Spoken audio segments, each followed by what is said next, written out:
कोई भी आर्ट, कोई भी टेक्निक जो एक रियल सिचुएशन में यूज़ हो सकती है, मिक्स मार्शल आर्ट्स के अंदर उसको इस्तेमाल की जाती है। ये बिल्कुल लिमिटेड नहीं है, ये पूरी एक फ़िलॉसफी है। ये किसी एक महदूद आर्ट या किसी एक महदूद टेक्निक तक लिमिटेड नहीं है। इसमें हर कोई टेक्निक, चाहे वो आप कुश्ती से ले लें, चाहे वो आप कराटे से ले लें, चाहे वो आप बॉक्सिंग से ले लें, जो चीज़ प्रैक्टिकली इस्तेमाल हो सकती है, उन सब का मिक्सचर जो है ना MMA कहलाती है।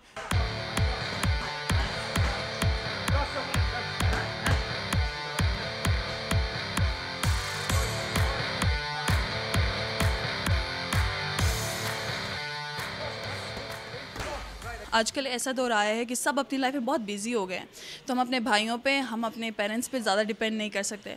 हम सेल्फ डिफेंस सीखते हैं।